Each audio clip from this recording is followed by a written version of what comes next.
Reflections with theologian Father James Bacik, campus minister at the University of Toledo.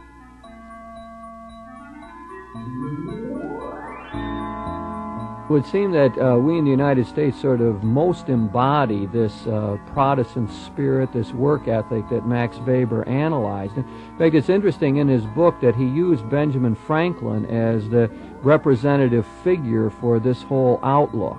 He saw Franklin as one who moved in the direction of justifying success and saying that that was a good thing and it was proper to systematically try to work to succeed and to do so in a financial way. Joining Father Bacik in today's Reflections is Glenn Hossman, the director of Toledo Campus Ministry and Metro Toledo Churches United.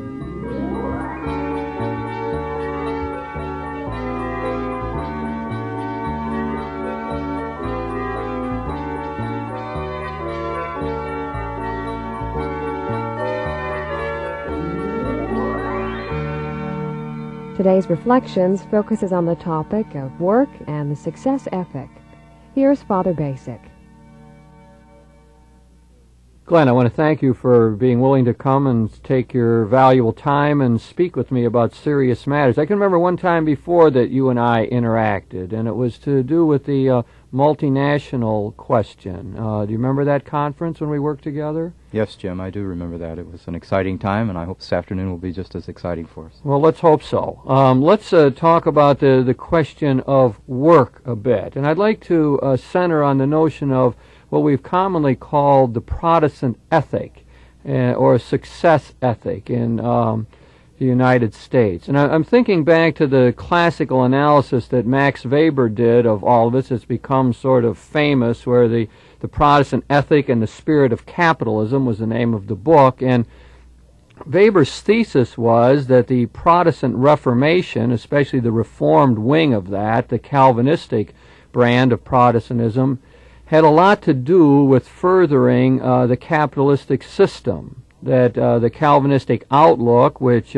said that in one way or another success in the world was one of the signs that one was elect or among those who was going to make it to heaven someday, that produced in people this desire to succeed, that to shape the world and to accomplish, and was part of the reason that in fact our country got developed the way it did. He contrasts really the Protestant type culture with a more Catholic culture, if you will, where things seem to be more easygoing and where you don't have that sort of same drive for success. Why don't we just talk about that a little bit and see what we make of that?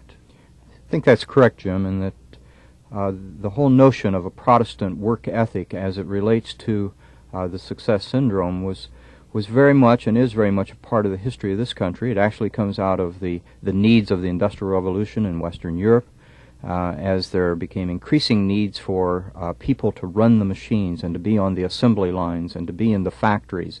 It was necessary to convince individuals that idleness was the work of the devil, and that they had to work out their salvation in some fashion, and the way you did that was to hold a job, was to be in the workplace. And if you weren't doing that, then it was a sign the devil was taking over your life and your soul. And if you participated in the activity of the Industrial Revolution, if you became indeed a good free enterprise person, a good capitalist, that would be evidenced by your success in the world, and people could look at you and look at your finery and your affluence and have some understanding that you were indeed doing the handiwork of God. And therefore were among the elect. That's absolutely true. Would be saved someday. I think we probably should point out that Weber didn't really put forth the thesis that the Protestant Reformation was simply the cause of the rise of capitalism, but that it was a contributing factor, and it set up what he called an ethos or spirit that furthered the whole capitalistic enterprise. I mean, we had financial centers before that time, and we had capitalism existing before that time in some forms, but that this really furthered it. And I think that perhaps, especially in its the way it flowered in the United States, you brought that out, seems important to me. I remember someone who knew Calvin's thought rather well telling me that in John Calvin's outlook, that you were always to presume that the other person was saved, and that he wasn't too big on setting up what the criteria would actually be and measuring individuals against that. But that when Calvinism got exported to the United States, and in our more pragmatic culture, and with the Industrial Revolution in full swing, that people began to move in that direction and say more, no, we need the criteria. And in the popular mind, they were set up things like, well, if you keep your nose to the grindstone, you're really a good person, and a penny saved is a penny earned, and the clean-cut people are really the good people, and those who keep their household in order and so on are the people who are showing forth God's favor. So it seems, at least I've been told that by scholars in that area, that it's really in the United States that this thing really got full-blown, and we created a real Protestant Reformed culture here in our own country. I think that's correct, and we also, we do need to be careful of our generalizations.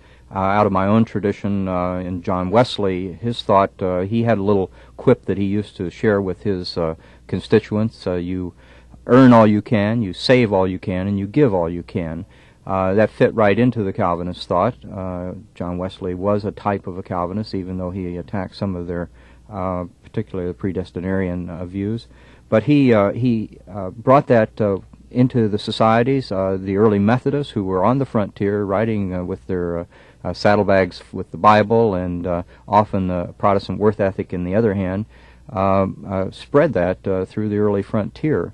And it came right on into the American industrial wave that indicated that people who were participating, that is, were not slouches, were not lazy, but indeed would rise early in the morning.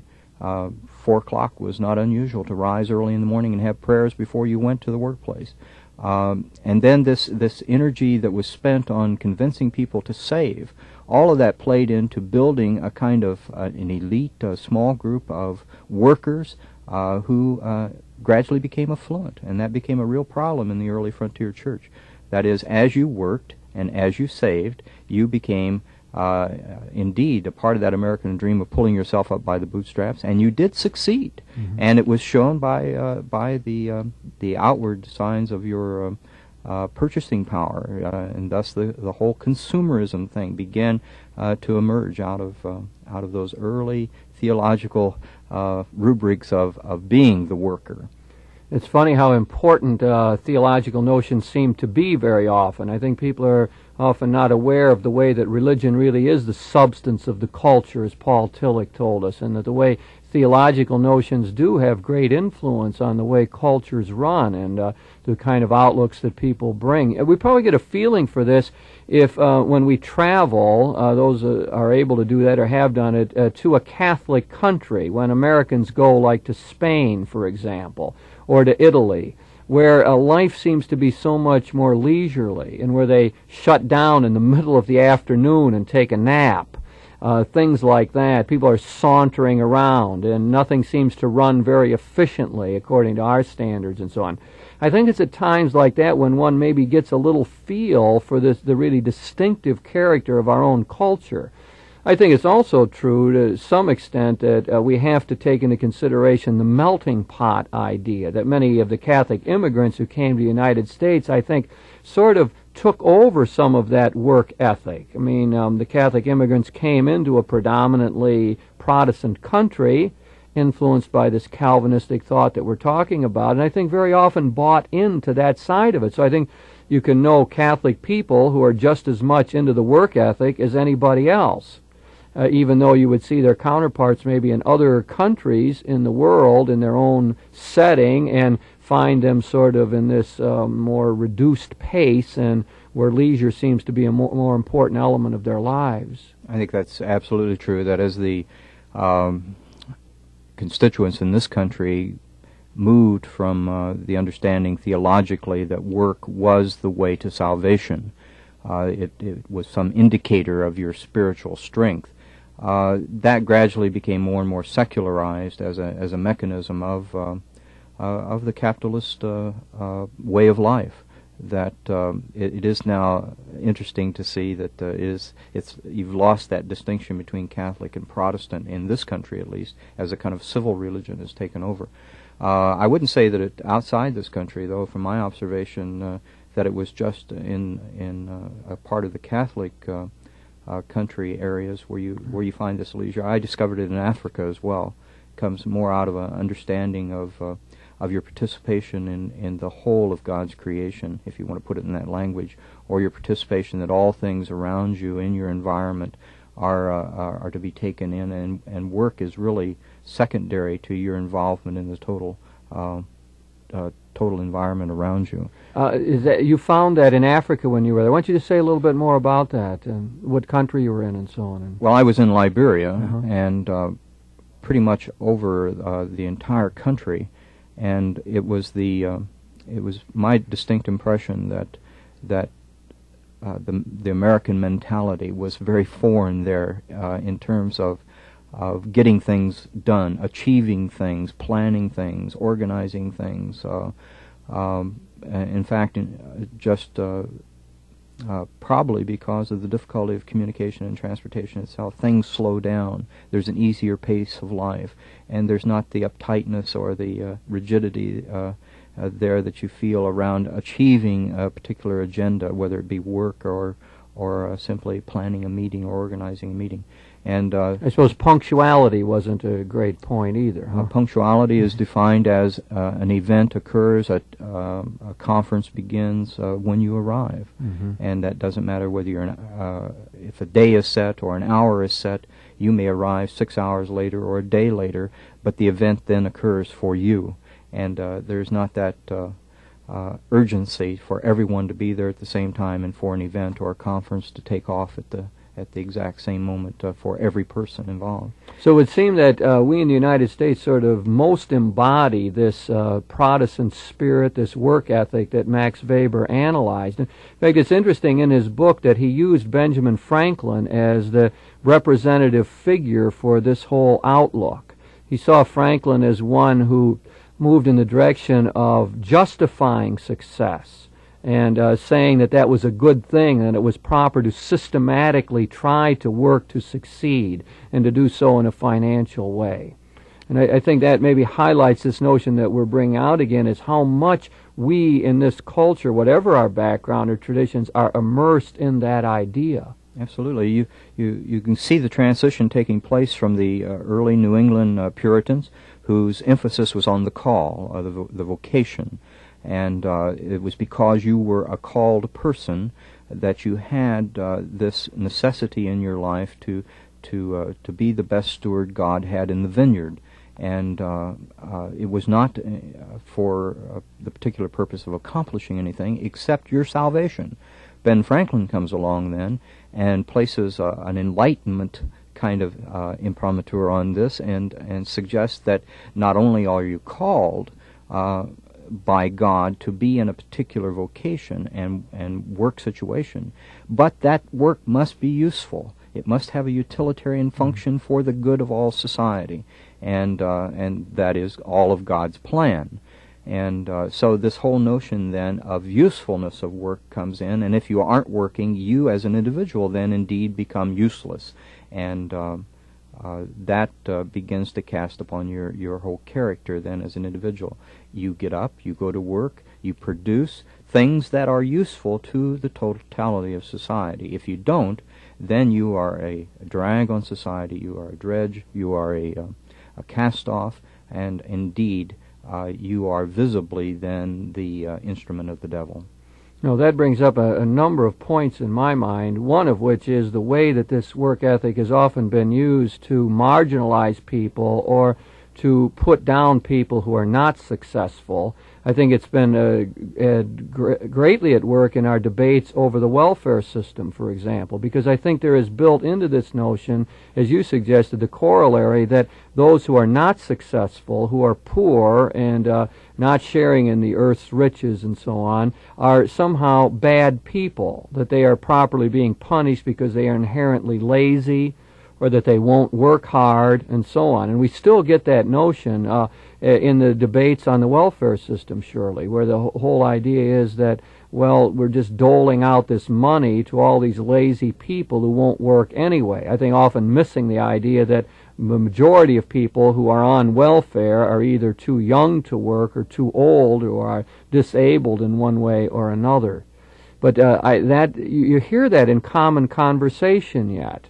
And I think there is that notion that somehow there's an essential fairness built into the world, and that economic and social success really correlates with one's virtue, and that the people who have made it are somehow good people and are favored by God. And then what I think is even worse than that the people who are in economic bad straits and are marginalized in our society are therefore bad people and sort of deserve that, and let them pull themselves up by their own bootstraps and straighten out their own moral life, and then they'll be all right.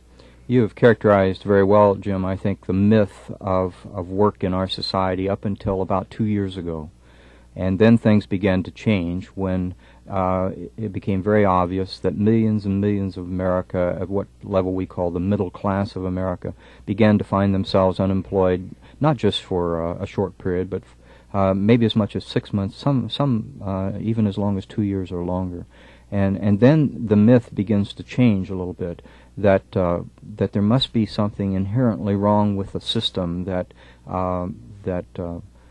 finds so many people unemployed. What is our problem? It no longer can be dealt with in a kind of mythological, theological framework of these people, if they are not working, have to be on the public dole of welfare, are somehow inherently evil. No longer will that definition work for good, upstanding, church-going, middle-class Americans, basically of the white-collar posture. We have to find another reason why these people are out of work and how to deal with them while they're in the throes of being unemployed.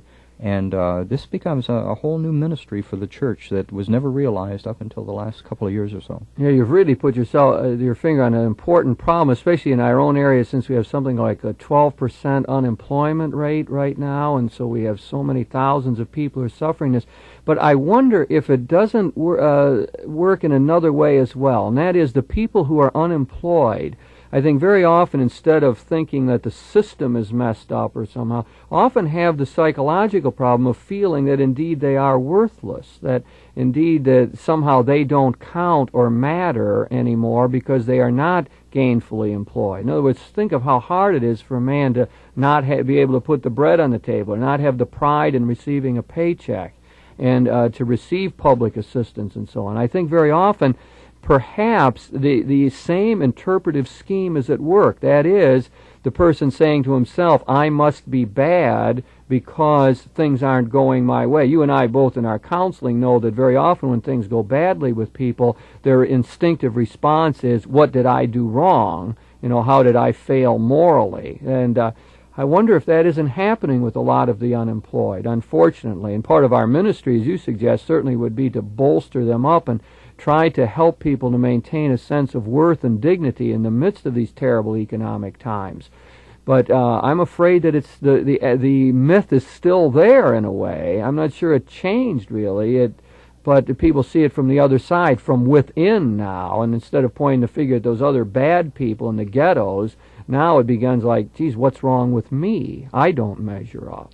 A very creative Episcopal clergyman has begun to help our thinking around this whole notion, Jim. His name is Richard Bowles, has written considerably not only for the government but for the popular press as well, and has a book out called What Color's Your Parachute?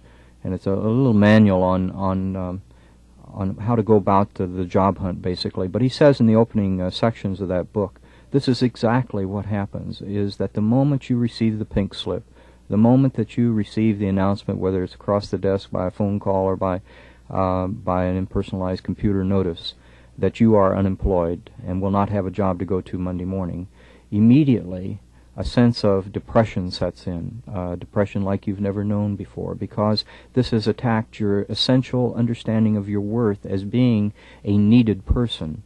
And regardless of how it comes, if the kindly boss says that we're on economic hard times and we just cannot afford you anymore, it still comes across as a message saying you are no longer needed. And if you're no longer needed in the workplace, our theology has told us and informed us up to this point that you are no longer then of worth. And thus you feel alienated not just from within yourself personally, but you feel alienated first of all from your family members as a provider, which we've been taught is one of the highest kind of moral goals that we have as at least males in the society, is to be the provider.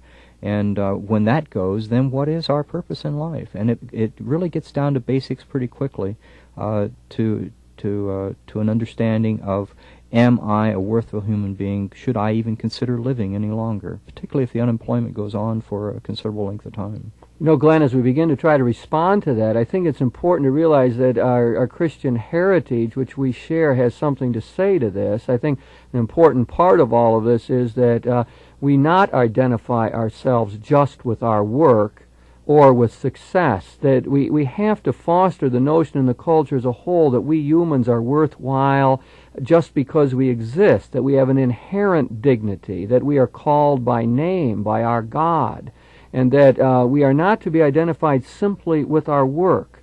We are bigger than that. We're more important than that. And also that to deal with this whole success thing of thinking that at any I just have to climb up this ladder, I just have to get ahead in order to prove myself. I mean, now and then I talk to people who say, hey, I don't need this rat race anymore. I don't need to make this move. The corporation says I got to move to another country. I'm not going to do it. I know it will mean no more raises and no more promotions, but that's the end of it. There's things more important to me, like my family and like my sanity and my health. And I think that we need to build that into the picture. In other words, I think we have something really constructive to offer here that says that we are worthwhile as individuals, and there are other values in life that have to be put in front of us. And I think it's a mistake to just get totally co-opted into this success ethic.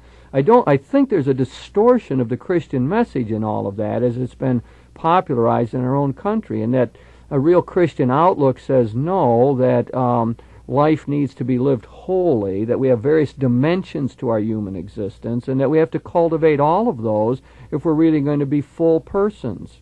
Then maybe retirement isn't so traumatic, and maybe at least we begin to have a framework for dealing with personal problems when people are unemployed.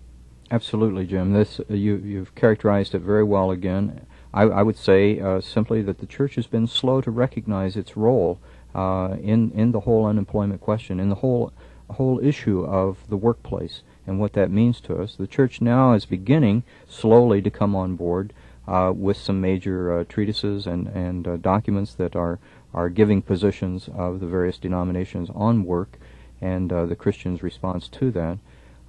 One of the interesting things I think is happening, we haven't talked too much about this, is a whole understanding of work as a symbol of our stewardship as individuals and in the corporate workplace. We haven't often thought of stewardship other than that the worker paid into the offering plate on Sunday morning. That was the nature of stewardship. We're now understanding the stewardship question to be much broader than that, as the worker in his or her totality becomes a whole person, a person that's fulfilled, a person that has some life goal direction that fits into the broader question of creation itself. And there's been some work done by Bowles and others on the notion of stewardship as it relates to the question of work, and I think that's a very important kind of development for us to understand in our theology. Another Christian theme that could be brought to bear on this whole question.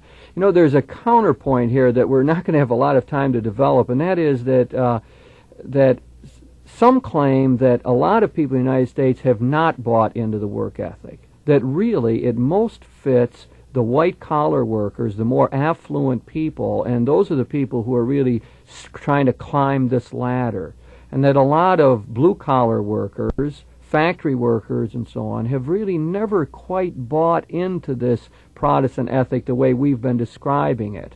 That maybe the Christopher Lasch wrote that book called The Culture of Narcissism, and one of the chapters was on work. And his claim is that the success ethic really doesn't operate that same way anymore. That people are more passive and people are willing to be a little lazier in their life, and people aren't working as hard and not taking as much pride in their work, and they're not sticking to this thing of cleanliness is next to godliness. In other words, it's part of that countercultural move we've seen in our country, and that so maybe in all of our conversation, we should keep in mind this counterpoint, that there's probably a lot of people in the culture who aren't buying into this at all. And for them, work is something you just get through, and their real effort is on the weekends and to enjoy those. Lasch, Charles Lasch, in the Age of Narcissism, also Philip Slater in The Pursuit of Loneliness. They both discuss this. I think they have minimized, though, the pervasiveness of the myth and of its relationship to all echelons of the workplace, mm-hmm. from the most affluent corporate office executive to anyone who is on the climb. I think that is minimized. I think it's still there, and I think we're still dealing with not only in the church but in the society mm-hmm. at large. So you think that our conversation as a whole was on target, therefore, in our effort to pinpoint this Protestant ethic and its relationship to the spirit of capitalism. And I think whatever weight we put on the counterpoint, that is an important thing in our culture, and somehow the Christian churches have to be able to see through that and give us a healthier outlook on work and on our own selves as full human beings.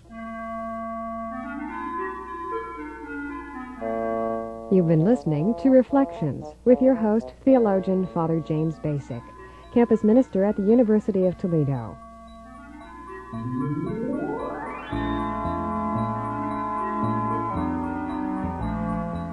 Joining Father Bacik in this discussion was Glenn Hossman, the director of Toledo Campus Ministry and Metro Toledo Churches United. The topic of this week's Reflections was work and the success ethic. If you have any questions about today's program or any ideas for topics you'd like to hear discussed, please write to Reflections in care of WLQR, Toledo, Ohio, 43623. Produced in the studios of WLQR, Reflections is directed by Mary Beth Kirchner.